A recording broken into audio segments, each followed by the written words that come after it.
to preface this story, I literally have told one person this in my whole life. So I was a teenager, and I was growing up in Orlando, in hot, sweaty, manatee-filled Orlando.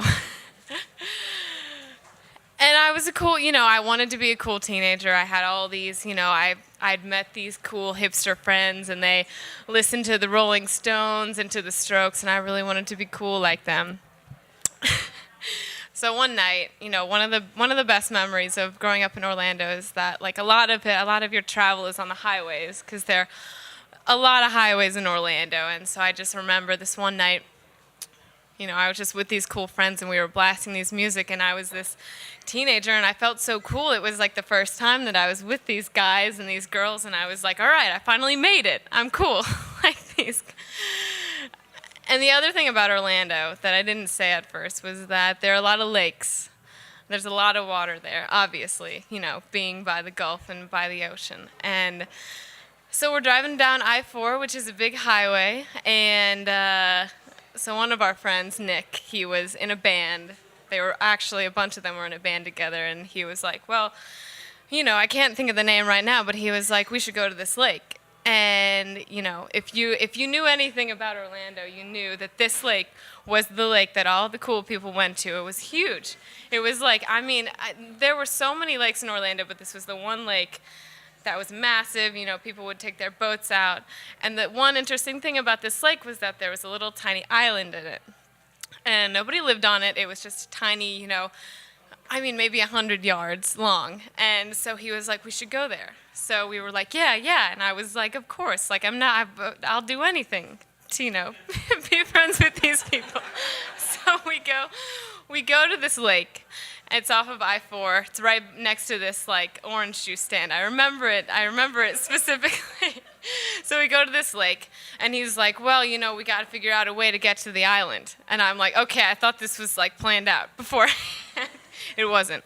So we get to the lake, and, I figured he had some cool friends with a boat, and he didn't. So we get to the shore, we get to this lake, and so we're standing there, and I'm with my other friend who's my age, we're like 15, 14, and these guys are like 19, 20. And so they're like, well, okay, we're here. We got to get to the lake. And, like, by the way, we had just drunk like MD 2020, which was, the cool drink in Orlando. And they were high, and we were standing there, and I was standing there with my friend Rose. And anyway, he was like, okay, I see it. I see a dinghy over there. And we were like, that's a joke. We're not going to actually do that. And so he did. He went over there, and he pulled over the dinghy, and he's like, okay, let's get in. Let's do it. And we were like, well, how are we going to get over there? Like, for being a 14-year-old, I was like, okay, how is this going to happen? So we found out in the dinghy that there were, in fact, 2 paddles.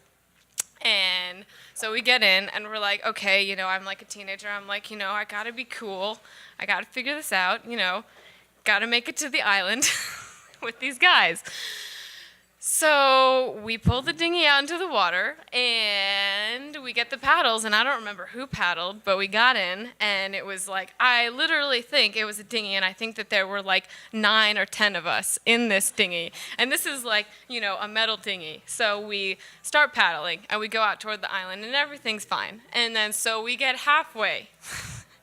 And it's like as if it's from a movie out of Hollywood. And my friend Rose, she looks behind her, and she's like, what is that? And I'm like, what are you talking about? Because we still, like, we have handles, we have flasks and everything. And I look back, and I see there's a little, everybody looks back in the moment, and you see the little trickle coming out of the back of the boat. And I don't remember who said what, but then we were like, water! So we look, and we try to figure it out, and there's no bucket, there's nothing there.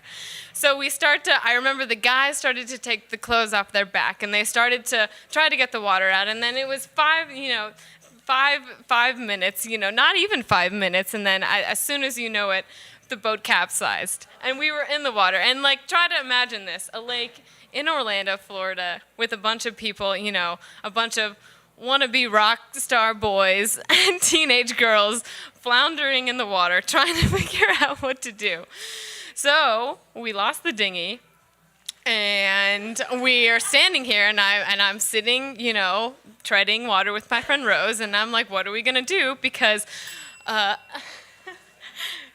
anyway, so fast track, we're in the water. We swim really fast toward the shore, and by pure luck, we come across a property, a really nice multi-million-dollar property of this man. He comes out and he doesn't know who we are. We're these bedraggled kids, and he says, "I have a shower and a spa for you guys."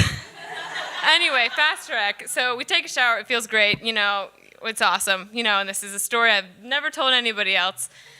Maybe one person. But anyway, I wanted to end it saying, I told my boyfriend recently that I love the feeling that I get when I go into the shower, and I couldn't figure out why. And I was thinking of this story just now. I jumped back to that moment in Orlando when I'm soaking with my friend Marcus and my friend Rose and all of these people. And we go into this random guy's house, and he offers us his shower, purely out of luck. And I realized that one moment when you step into the shower and you realize that everything's going to be okay, and you have this story. That's all.